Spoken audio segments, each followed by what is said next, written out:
Максим, добре дојде во емисијата Мој збор. Навистина ми е чест и задоволство што можам да те угостам и да те најавам како млад, перспективен, меѓутоа многу успешен режисер кој што зад себе веќе има голем број на продукти, односно голем број на работа што можеме да ја видиме и во филмскиот свет и на ТВ екраните и така натаму.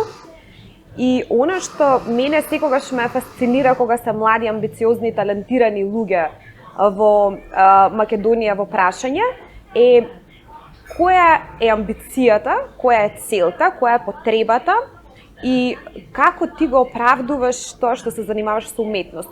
Уметноста ми се чини сега е малце подзаборавена категорија и луѓето однака на уметниците гледаат како на нешто непрофитабилно, нелукративно, па дури малце непотребно. Сега, која е твојата мотивација да се занимаваш со уметност и да бидеш млад режисер во Македонија? Благодарам на поканата и мене ми е чест што сум тука и големо задоволство што бев поканет. И благодарам на убавите зборови упатени. Режисер кон што цели, нели, после факултет, најчесто кај нас, има неколку насоки во кои што се зазема. Некои, например, остануваат на театарска режија и се специализирани, нели, во таа насока како театарски режисер. Тоа им е желбата. И многу нели, избираат дали да останат во Македонија, некои им се отвараат можности во Европа, здравие некои во Америка. Некои работат за Америка од овде, некогаш како писатели. Сега за теренска работа не мора да си присутен таму. Наредно, други режисери остануваат во телевизија, телевизиски проекти. Способностите на режисерот може да се најдат на повеќе места во една телевизија, вклучувајќи телевизиски серијали. Значи има режисери што си остануваат на режирање ТВ серија. Некогаш не е ТВ серија, може да е договор со студио, па после да ја откупи одредена телевизија, одреден канал телевизиски. И тоа е во ред. Но најчесто филмската режија се разбира тие што се во таа насока филмска режија. Започнувајќи со проекти со кратки филмови, па долгометражни. Јас сум моментално сега до мојот прв краток филм поднесено е барање и сега здравје чекаме да видиме кога ќе се реализира. Так. И овдека повторно јас што е до мене, јас ако би имал можност да останам во Македонија, си ја сакам земјата, јас имам такво верување, тука сум се родил со причина. И немам таков порив да побегнам. Јас на почетокот кој ќе ги доживееш сите проблеми, има човек порив да побегне, но потоа има порив да ги реши проблемите или барем да биде дел нешто ситно од корист.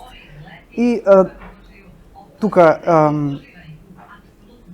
европските филмски фестивали, нели е чекорот напред каде што се оди, некојаш нели некој останува, некој оди ќе се досели се во Европа и нели тоа што го викаме врвот, Холивуд, Америка, каде што е најдоброто производство, тука е без сомнеш. И тоа е, не знам дали зборам за сите, ама нели сонот, што се вели.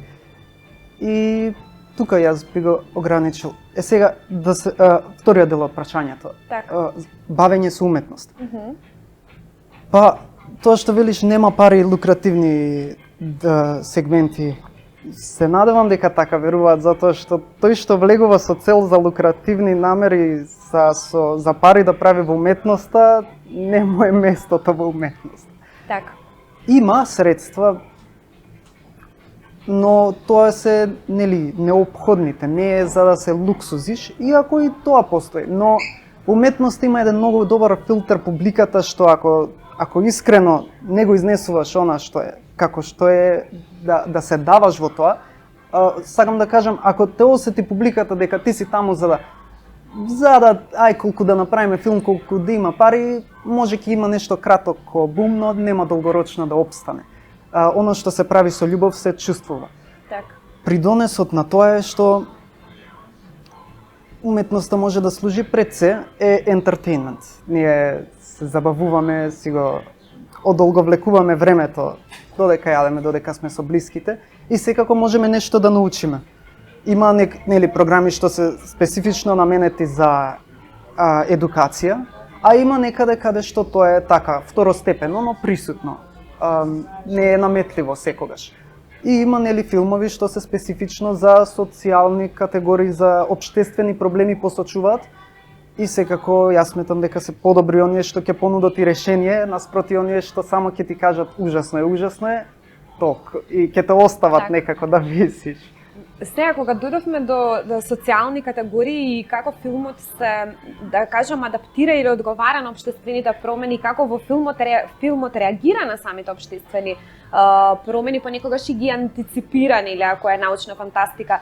Сакав да те прашам баш за жанровско определување на филмот во Македонија. Јас верувам дека луѓето кои што не се многу упатени во историјата на уметноста и во историјата на филмот, од македонската кинематографија ги знаат филмовите евентуално на Милчо Манчевски, Трето полувреме е последен македонски филм што го памтам јас дека онака одекнал во јавноста, и покрај тоа што имаме велат во агенција за филм хиперпродукција на филмови, меѓутоа никаде не можеме тие филмови да ги гледаме. И на македонскиот пазар се недостапни, за светскиот веќе да не говориме. Сега, сакав да те прашам какво е жанровското пред се определување на македонскиот филм и зошто имаме такви, можам да кажам, дури и сериозни проблеми во македонската кинематографија. Што се случува со македонскиот филм? Епа, и тука ова е слично со првото прашање. Не многу луѓе разбираат зошто се прави филм и затоа и некои не го поддржуваат сето тоа. Имаме сериозни проблеми што се само цензурираме во многу случаи. Има филмови што и во странство добиваат награди, во Македонија не смеат да се емитуваат. И жанровски нашите филмови се груби, најлесно можам да се изразам. Многу директни за некои работи, историски претежно и посочуваат нели на некои сериозни проблеми. Јас сум за тоа да имаме други жанрови, затоа што јас кога ќе дојдам дома да си појадувам и да се развеселам, не пуштам македонско производство. Многу малку имаме ние такви работи. Тоа е прашање на колку сме ние способни на начинот да се изразуваме себе си. Значи, ние можеме да говориме за најтешките работи, но може тоа да е ни забава, може да е ни хумор, ни смеа, ти да го разбереш, да го соджвакаш, да ти се понуди некакво решение и да биде пак пријатно, да може и целото семејство да седи. Не мора, ако збориме за некакво убиство, ние тоа да го видиме во таков гриморен детал, да ги видиме сите. Имаме представа за што станува збор и нема потреба да одиме до толку. Сега тоа е пак прашање на експресија. Има публика за се, има публика што го сака тоа, има публика што е покомерцијална и што е за целото семејство. Јас секако ја преферирам оваа втората, каде што сепак оние што се поекспериментални се за специфични публики и не е за секој да го разбере. А знаеме, она што е комерцијално, што е најуспешно, е она што може секој да го соджвака. Не значи дека тоа не е промислено, не ја носи суштината, нема длабочина, но може да е сервирано на начин да е тоа пријатно. И стварно кога ќе се замислам вака, например во македонските филмови многу често, зашто отсуствува нели научна фантастика како жанр, викаме за луѓето кои што гледаат уиднината, многу фантазираш, некако живееме постојано во некоја сегашност, многу сме Или минато, така е. И, например, секс сцените кај нас се табу, па кога ќе се гледа некој филм на, да кажем, кој што содржи повеќе еротика, малце сме резервирани, го гледаме тоа како порнографија чиста, како нижа вредност во уметноста.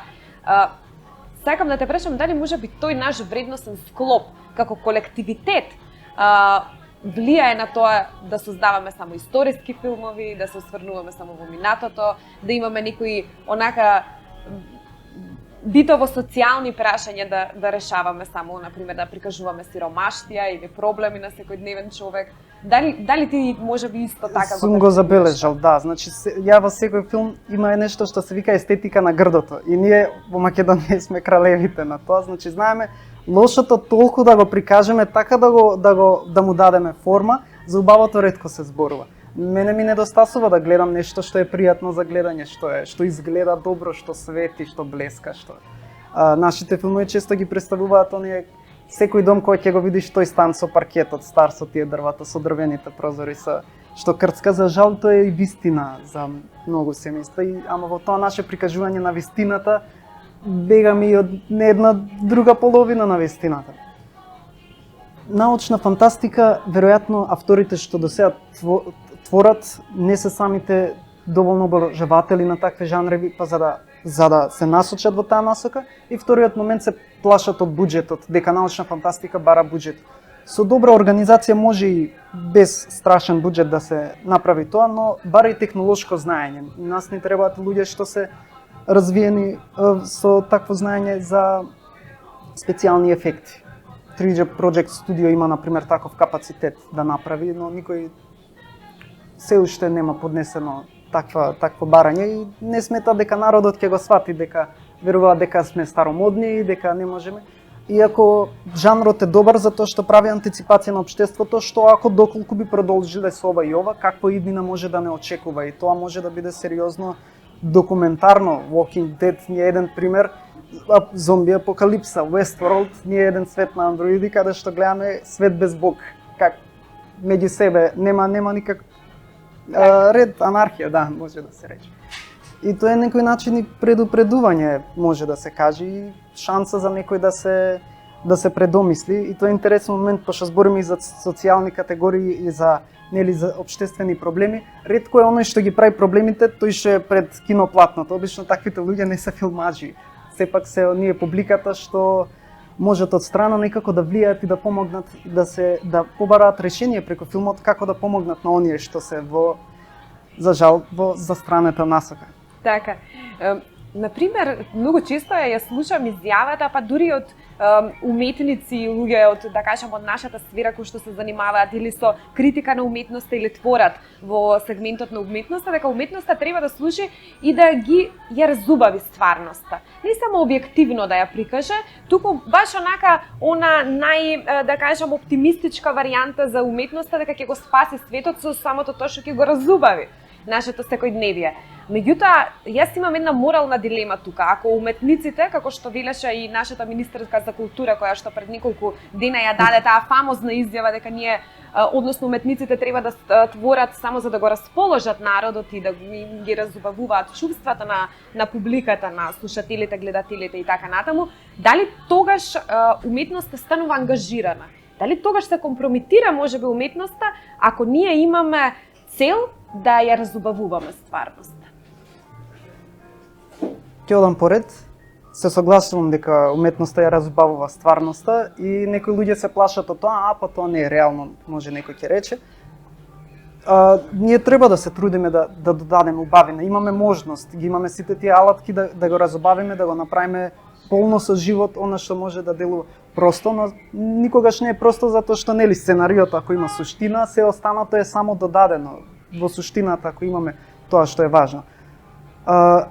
Така и во животот, значи ние можеме се механички да правиме, но тие ситните работи, нашата љубезност еден кон друг, нашите насмевки, нашите ситни добри гестови се тие што му даваат и смисла на животот и смисла на самите на себе си, што ние знаеме дека се што правиме е за не правиш добро, нели, за нешто да добиеш назад, туку тоа е просто начин на живот.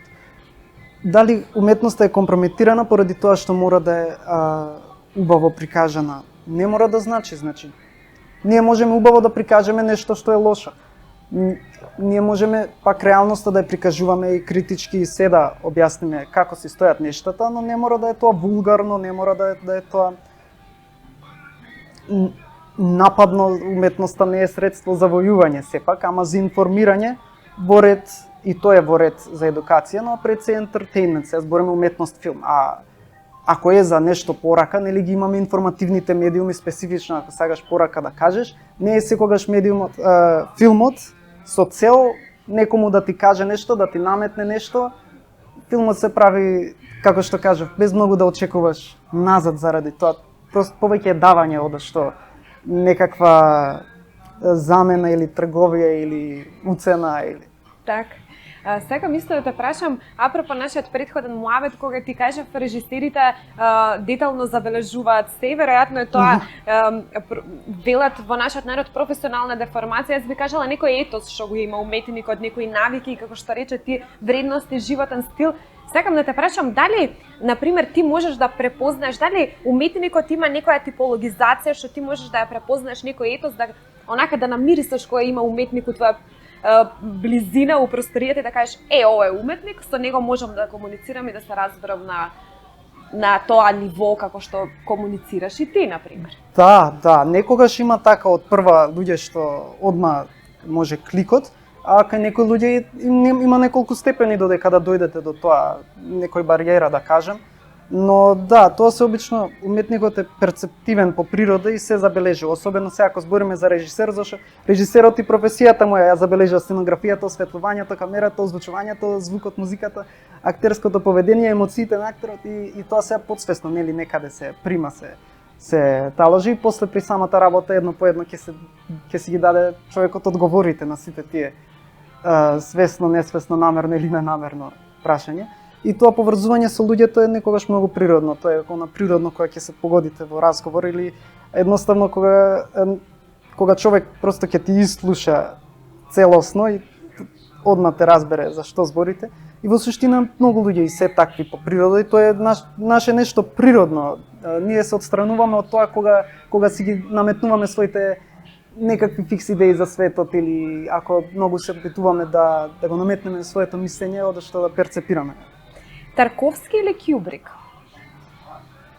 Па и двата ми се забавни и ги почитувам. Посебно расположение се, еден по друг не би ги гледал. Треба недела дена најмалку пауза измеѓу.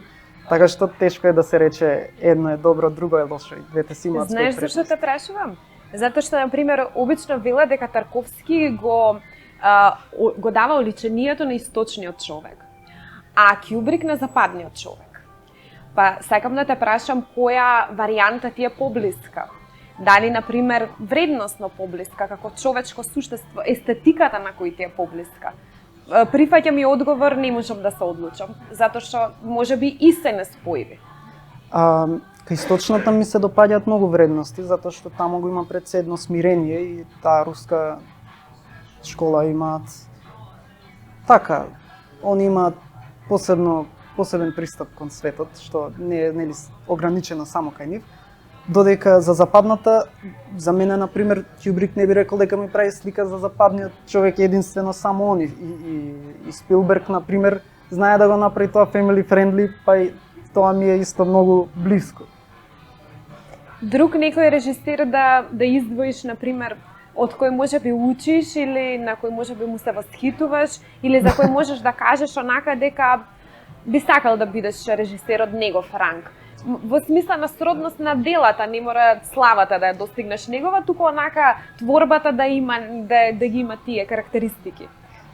Генерално јас не ги студирам режисерите, нели овој ми се допаѓа и се од негово дело да изгледам, не ги знам така темелно, не ги познам, знам по некој филм од многу режисери. Джеймс Ган, Тајка Вајтити, значи тоа се филмови кои идам во кино и урлам од смеење на глас. Тоа е врвот, значи тоа е кулминација, катарза. Други режисери исто, Тери Гилиамс, Питер Джексон, Джеймс Камерон, Тарантино, Денис Вилнев и ги има Џорџ Лукас, Хичкок.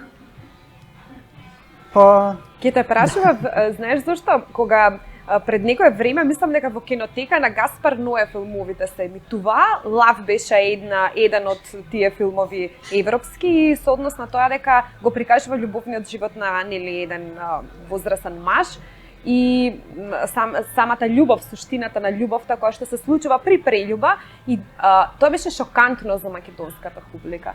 Тука луѓето го гледаа, барем дел од нив коментарите што сум ги слушнала, го гледаа тоа низ една морална призма. Као луѓето овдека да се повикани да судат од морал. Ние постојано морализираме. Ние не го гледаме уметничкото низ естетска призма. Ние не знаеме естетски суд да дадеме. Ние за се даваме морален суд. Како да сме постојано повикани некои етички судови да делиме. Дали ти мислиш дека можеби тоа е проблемот зашто македонскиот филм не може да е малку послободен, малку по и уметникот да се изрази на малце може поосетливи, по табу теми да твори? Да, јас имам забележена тенденција дека македонскиот филм скоро секогаш има тенденција кон тоа. Не би рекол дека ние имам некакви ограничувања или бегство од тоа, Јас личниот не одам во таа насока, но да, сака се оди во насока голотија и такви, и сега тоа е често под оправдување, тоа сакала публиката. Публиката што ќе даде, што ќе гледа, па она после ќе каже, ќе си каже, и следниот филм пак ќе дојде, зависи. Кај некој режисери знаеш што да очекуваш, некогаш идеш на изненадување. И сега со тие вредности, дали ние сакаме, нели, кога ќе отидеш во кино, зашто си дојден? Ако си отиден семејно да се смееш, да се забаваш, веројатно тоа не е тоа што сакаш да го видиш на екранот. Има тој некој сегмент на војеризам кај луѓето, знаеш, да гледа во туѓиот живот, особено околу прељуба и тие работи.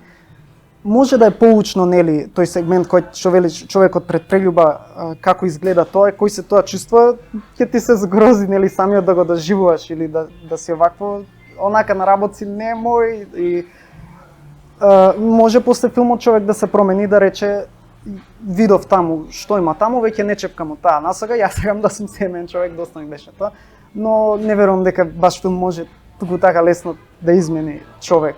Ниту верувам дека е целта на филмот тоа да го направи, така што јас не оправдувам дека има многу зошто така, нели, да одиме во таа насока, но има публика и за тоа, има луѓе што го сакаат во тоа, имаат луѓе што гледаат, нели, од естетска перспектива на тоа, но така, тоа си има своја публика и тешко дека ќе биде комерцијално.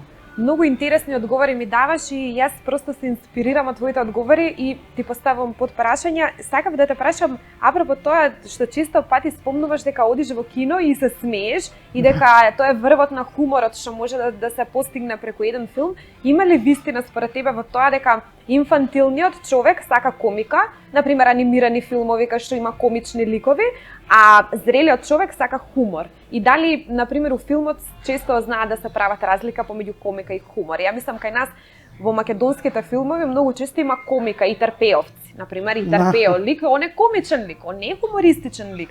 А хумор е нешто сосема друго, здравиот хумор. Јас сум за здрав хумор, го почитувам, го сакам, и тоа е она најчесто кај сценариото, кај сценаристот или режисерот ако е умешен да го адаптира сценариото, и тоа е нешто досетливо, со вкус, интелигентно, обмислено, може да е игра на зборови, може да е пристапот и нели некогаш самиот актер, начинот на кој што ќе изговори нешто, може да биде доведено тоа, или самата ситуација. Например, јас, нели, со ручек со вечера дома, телевизија, како и секој семејство во модерниот живот, ситком гледам, situation comedy, значи тоа е комедија врз база на ситуација. Луѓе што поминуваат низ нормални ситуации што сите ние ги доживуваме, но се носат со нив на хумористичен начин. Тоа е многу здраво. Тоа е правилен начин наспроти тоа да роптаме и да се фрламе во ситуација на безнадежност и безизлезност. Видеото е многу присутно во, и самиот каже во твојот одговор, како секој нормален, современ човек, седам пред телевизор и гледам, нели, видеа, филмови и така натаму. Сите тоа го правиме, обкружени сме со видеа, визуелното ни е изострено, другите сетила тука горе-доле функционираат, не функционираат, зависи како кога, али визуелното ни функционира. Поради тоа што е преприсутно видеото, филмот, анимациите, дали може да се направи сега веќе разлика измеѓу филм и реалност? Објект, 3D објект и филм. Многу луѓе, например, и со видеоигрите живеат тој свет и се нормализираат, мислат, например, дека ако се убијат ќе оживеат. Не разбираш, имаше и примери со самоубиства што мислеле дека као на видеоигриците дека ќе се убијат и ќе оживеат. Има ли, какви се твоите прогнози? Каде ќе оди човештвото ако е преприсутно филмот, видеото, визуелното? Самиот продукт, самото творештво, видео, филм не е зло, и како и сите технолошки напредоци што ќе дојдат. Не се зло. Нашата злоупотреба е злото. И за жал ќе мора да дадеме отпор и да внимаваме да ја направиме таа граница на реалност, и особено во време каде што тоа знае да е агресивно и наметливо.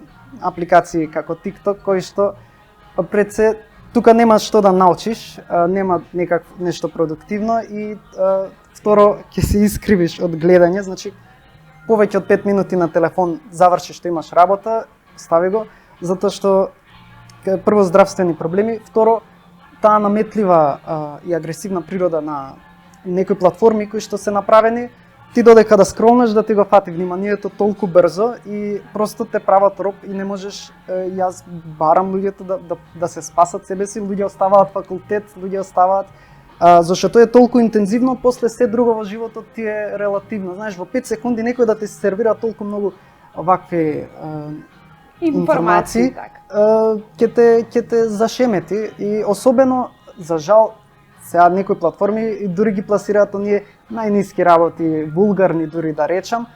Ја ќе ви кажам спасот, вие потсетете се на некои реалности, нели, семејството е важно во животот, бракот е свет, чување деца и додека сме млади не ни многу значи, ама баш кога сме млади ќе ни зависи тоа да го направиме тој исчекор затоа што да не си останеме. Сега филмот е сосема друго, нели, видео и филм. Едно е видео клипчиња што може секој да ги прави, друго е филм од 100 луѓе, уметници што обмислуваат, што го творат, каде што имаш обмислени работи, нели, што зборевме, досетлив хумор, интелектуално, нели, си вклучен и не е тоа тебе толку да те напаѓа колку што и на некој начин интеракција и ти се смееш на тоа, нели, ти дава простор да изреагираш некако, можеш да го паузираш дури што се вика, исправен си гледаш телевизор, не си искривен и тоа е секојаш ќе биде предност, ја мислам, и од корист. Не би го отфрлил.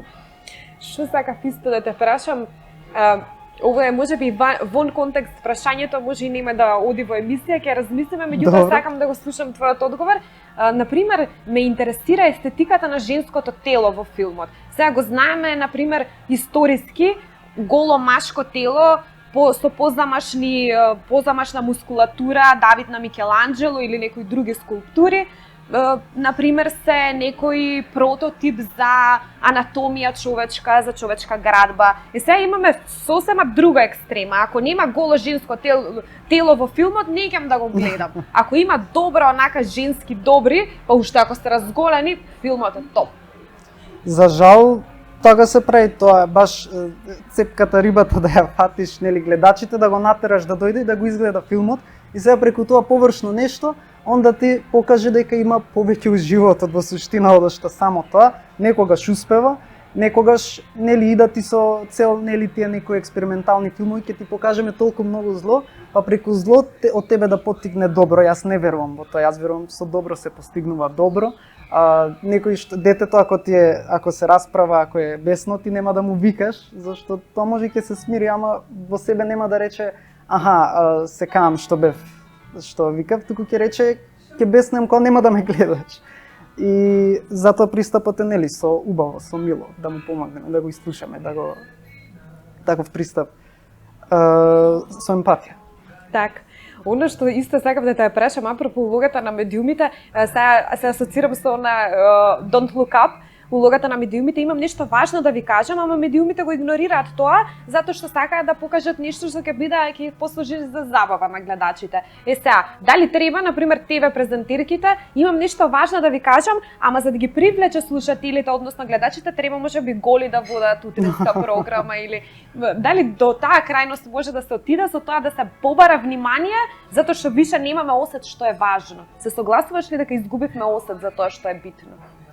Има една група што е константно без осет, група што е константно со осет и ние се трудиме, нели, тие што се измеѓу да им помогнеме, да им пружиме рака, да им речеме има начин, има пат, можеш да се извлечеш. Не верувам дека ќе биде од корист ако водителките се голи. Ние патиме како човештво таа, нели, што спомна машкото, женското тело, по нашата природа да сме здрави, прави луѓе. И сега реалноста е треба да прифатиме, нели, да однесеме одговорност за својот живот и да носиме одлуки што нема да си го ручиме прво своето здравје, за да, нели, сите луѓе што се трудат да задоволат тие некои нереални стандарди, некои работи се реални и само бараат трпение и со правилен пристап. Телото не треба да е она што е главното. Убаво да имаме естетика, но, нели, да имаше една изговор, вели, да не шараш многу со очите за твојот непријател да не те собори со нив. И нема, нели, има одреден степен, ќе си изнагледаш и нема што повеќе, нема да извлечеш нешто, нема да постигнеш нешто, мора да достигнеш еден степен каде што ќе се пресечеш себе си и ќе престанеш да ги следиш тие мисли, да си ставиш некаков филтер. Особено нели сите евентуално треба да постигнеме да стапиме во брак, семеен живот и сакаме да бидеме луѓе што се верни, луѓе што се Така. сега тоа не сите одат кон тој пат, но тоа е убавиот Идеалот. пристап. Максим, јас морам да забележам уште ова прашање, многу си ми инспиративен соговорник, просто не можам да те пуштам од таа фотелја.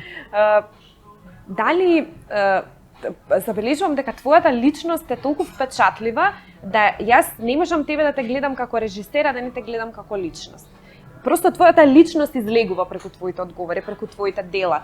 Многу е доминантна твојата личност. Што е Максим кога не е режисер? Па јас верувам дека секој треба својата личност со професијата да си ги доближи, нема потреба да се ограничува кога сум режија, кога сум Максим. Таа една добриот режисер е етичен режисер, затоа што ти ако си ги малтретираш работниците и ги дразниш, не значи дека некој го оправдува тоа, демек така ќе извлечеш подобро поведение од работниците, што сема не е вистина. Тоа можеби луѓе не знаат за поинаков пристап, за жал, или бесконечно, или многу може да се причините.